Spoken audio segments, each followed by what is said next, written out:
السلام علیکم ورحمۃ اللہ وبرکاتہ۔ سیرت النبی صلی اللہ علیہ وسلم کورس میں آپ سب کو خوش آمدید ہے۔ اہلاً و سہلاً مرحبا۔ آج کا ہمارا ٹاپک ہے دوسری بیعت عقبہ۔ نحمدہ و نصلی علی رسولہ الکریم، اما بعد، فاعوذ باللہ من الشیطان الرجیم، بسم اللہ الرحمن الرحیم۔ رب اشرح لی صدری ویسر لی امری واحلل عقدۃ من لسانی یفقہوا قولی۔ اللہم صلی علی محمد وعلی آل محمد کما صلیت علی ابراہیم وعلی آل ابراہیم انکا حمید مجید۔ اللہم بارک علی محمد وعلی آل محمد کما بارکت علی ابراہیم وعلی آل ابراہیم انکا حمید مجید، آمین یا رب العالمین۔ دوسری بیعت عقبہ۔ موسم حج سن 1390 میں 13 نبوت میں یثرب کے بہت سے مسلمان اور مشرکین حج کے لیے آئے، اور آپ دیکھیں کہ وہ جو موسم تھا حج کا، تو مشرکین بھی حج کے لیے آتے تھے۔ آج تو یہ ہے نا کہ کسی مسلمان جا سکتے، لیکن اس سمے جب جو رسول اللہ صلی اللہ علیہ وسلم نے ہجرت نہیں کی تھی اور آپ صلی اللہ علیہ وسلم مکہ میں ہی تھے، اور اس وقت کیا تھا، مشرکین بھی حج کے لیے آتے تھے، کیونکہ نا ابراہیم علیہ السلام کے طریقے پر ان سب سارے کے سارے حج کرتے تھے، اور اس میں زبردست بدعتیں بھی وہ لوگ کرتے تھے، لیکن کیا کرتے تھے، سارے مسلمان اور مشرکین اکٹھا ہو کے حج کے لیے آتے تھے۔ تو مسلمانوں نے طے کیا کہ رسول اللہ صلی اللہ علیہ وسلم کو مکہ کے پہاڑوں میں چکر کاٹتے ہوئے، ٹھوکر کھاتے ہوئے اور خوف اور ہراس کے عالم میں نہ چھوڑیں گے۔ ٹھیک ہے، تو آپ دیکھیں کہ چنانچہ انہوں نے آپ صلی اللہ علیہ وسلم سے در پردہ یعنی کہ خفیہ طریقے سے رابطہ قائم کیا، اور پھر ایام تشریق کے درمیان روز رات کے وقت جمرہ عقبہ کے پاس گھاٹی میں اجتماع منعقد کرنے پر اتفاق کیا۔ تو ایام تشریق وہی جو عشرہ ذی الحجہ کی جو تاریخ ہوتی ہے، 11 12 اور 13 کو کہتے ہیں، تو خفیہ طریقے سے در پردہ یعنی خفیہ طریقے سے ان لوگوں نے یہ میٹنگ کی۔ تو آپ دیکھیں کہ یہ جو وقت تھا، یہ جو حج کا موسم تھا، تو مشرکین بھی حج کے لیے آتے تھے، اور کیا کرتے تھے کہ حج پہ آتے تھے، اور ابراہیم علیہ السلام کے طریقے سے وہ لوگ بدعتوں کے ساتھ حج کرتے تھے۔ اور پھر آپ دیکھیں کہ اس کے بعد نا، لیکن اب اس کے ساتھ ہوا کیا کہ مدینہ میں آپ دیکھیں کہ ادھر وال کیا ہم لوگوں کی جو لاسٹ لیسن ختم ہوا تھا، تو اس میں کیا ہم نے پڑھا تھا کہ حضرت مصعب رضی اللہ تعالیٰ عنہ اس طرح کی ان کو کامیابی اور بشارتیں ملی جب وہ واپس آئے، جب مکہ مطلب یثرب سے واپس آئے، مدینہ سے واپس آئے، تو خوشخبریاں اور بشارتیں لے کر آئے۔ کیونکہ وہ جو ہے نا مصعب بن عمیر جو تھے، مدینہ گئے تھے، تو انہوں نے زبردست جو ہے نا دین کی تبلیغ کی تھی۔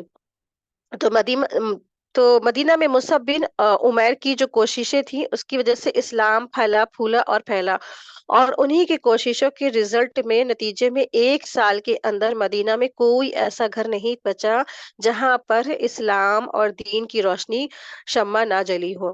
تو حدیث میں بھی آتا ہے کہ کچھ لوگ جو ہوتے ہیں نا، شر کی کنجیاں ہوتے ہیں، اور وہ جہاں جاتے ہیں ان سے صرف اور صرف شر اور فساد پھیلتا ہے، اور کچھ لوگ جو ہوتے ہیں خیر کی کنجیاں ہوتے ہیں، وہ جہاں بھی جاتے ہیں وہاں خیر ہی خیر پھیلتی ہے۔ تو مصعب بن عمیر رضی تعالیٰ جب جو ہے نا وہاں مدینہ گئے، تو کیا ہوا، ان کی وجہ سے مدینہ میں صرف اور صرف خیر ہی خیر پھیلی، لوگوں میں خیر ہی خیر پھیلی، جن کی وجہ سے مدینہ کے اندر ہر گھر میں دین کی جو بات ہے، خیر کی بات، وہ سب پھیلتی چلی گئی۔ اس طرح سے یہ جو ہے نا بشارتوں کی بشارتیں چلتی چلی آ رہی تھیں۔ پھر آپ دیکھیں کہ مقرر دن یہ لوگ اپنی قوم کے ساتھ اپنے ڈیروں میں سوئے ہوئے تھے، اور جب رات کا پہلا تہائی حصہ گزر چکا، تو چپکے ایک دو آدمی نکل کر عقبہ کے پاس جمع ہوئے، اور یہ کل 73 آدمی تھے، یعنی 73، اور 62 خزرج کے، ٹھیک ہے، 62 یعنی خزرج کے، اور پھر 11 یعنی 11 اس کے، تو ان کے ساتھ 2 عورتیں بھی شامل تھیں۔ آپ دیکھیے یہ جو ہے نا، یہ جو بیعت ہو رہی تھی، چپے سب اکٹھا ہو رہے تھے، جمع ہو رہے تھے، تو آپ دیکھیں اصل بات یہ ہے کہ یہ چھوٹی موٹی معمولی بیعت نہیں تھی، یہ بہت بڑی بیعت تھی۔ اصل میں جو یہ بیعت ہو رہی تھی نا، یہ معمولی نہیں تھی، یہ اپنے درجے اور اجر کے اعتبار سے غزوہ بدر میں حصہ لینے والوں اور اس کے بعد بیعت رضوان میں حصہ لینے والوں سے کچھ کم درجے کی نہ تھی، یہ بہت ہی بڑے سعادت کی بات تھی۔ ٹھیک ہے،